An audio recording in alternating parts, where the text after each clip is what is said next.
नमस्कार मित्रांनो, स्वागत आहे तुमचं शेतकरी मित्र यूट्यूब चॅनलमध्ये।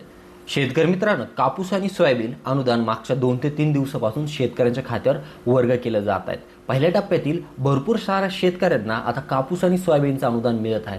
यामध्ये हेक्टरी 5,000 रुपये असं शासनाचं हे अनुदान आता शेतकऱ्यांना दिलं जात आहे। तर मंडळी, यामध्ये आता बुलढाणा जिल्ह्यातील शेतकऱ्यांना हे अनुदान कशा स्वरूपात दिलं जात आहे आणि यामध्ये भरपूर साऱ्या शेतकऱ्यांच्या खात्यावर आता हे अनुदान देखील जमा झालेलं आहे। त्याची संपूर्ण माहिती आजच्या व्हिडिओत आपण बघणार आहोत।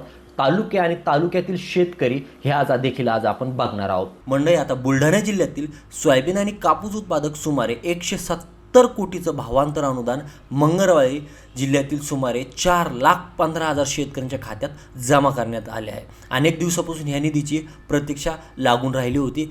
गेल्या हंगामातील शेतकऱ्यांचं नुकसान झाल्यामुळे शासनाच्या सोयाबीन व कापूस उत्पादक हेक्टरी 5,000 रुपयाचं अनुदान जाहीर केलं होतं। 2 हेक्टरच्या मर्यादित ही मदत येणार असं सांगण्यात आलं होतं। यासाठी शेतकऱ्यांच्या अद्याप याद्या देखील तयार करण्यात आल्या होत्या, शासनाकडे पाठवण्यात देखील आल्या होत्या। आता या शेतकऱ्यांनी शासनाने मंगळवारी मदत वितरित केली आहे। रात्री उशिरापर्यंत शेतकऱ्यांच्या खात्यात हा निधी जमा केलेला आहे। जिल्ह्यातील 4,15,242 शेतकरी पात्र लाभार्थी आहेत। यात 90,990 कापूस उत्पादक तर 3,24,252 हे सोयाबीन उत्पादक आहेत। या शेतकऱ्यांना 170 कोटी 63,96,000 रुपये अनुदान वरती दिले गेलेलं आहे।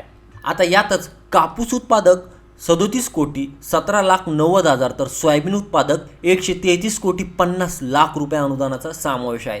चिखली तालुक्यातील सोयाबीन व कापूस उत्पादकांना सुमारे 21 कोटी 44 लाख तर बुलढाण्यातील 14 कोटी 52 लाख तर मेहकरमध्ये 20 कोटी 79 लाख, सिंदखेड राजामध्ये 18 कोटी 11 लाख अशी काही तालुक्यात मदत देखील मिळालेली आहे। त्यामध्येच आता तालुके प्राप्त मदत व पीक आज आपण ते बघणार आहोत।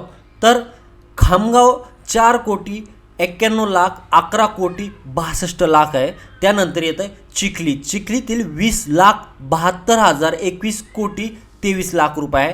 त्यानंतर जळगाव इथे 2 कोटी 85 लाख 5 कोटी 3 लाख रुपये। देवगाव राजासाठी 2 कोटी 97 लाख 5 कोटी 55 लाख आहे। नंदुरामधील 4 कोटी 34 लाख 4 कोटी 78 लाख रुपये आहे। त्यानंतर येत आहे बुलढाणा 35,82,000 14 कोटी 17 लाख रुपये। मलकापूरसाठी 4 कोटी 64 लाख 2 कोटी 80 लाख रुपये। मेहकरमध्ये 18,40,000 20 कोटी 21 लाख आहे।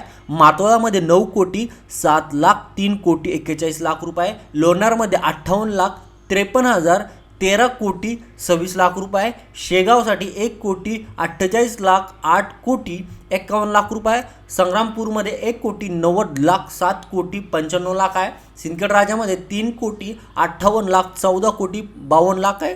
एकूण 37 कोटी 13 लाख 133 कोटी 50 लाख रुपये आता ह्या तालुक्यातील शेतकऱ्यांना दिले गेलेले आहेत। हे आहे कापूस आणि सोयाबीन उत्पादक शेतकऱ्यांच्या याद्या ह्या बुलढाणा जिल्ह्यातील आहेत।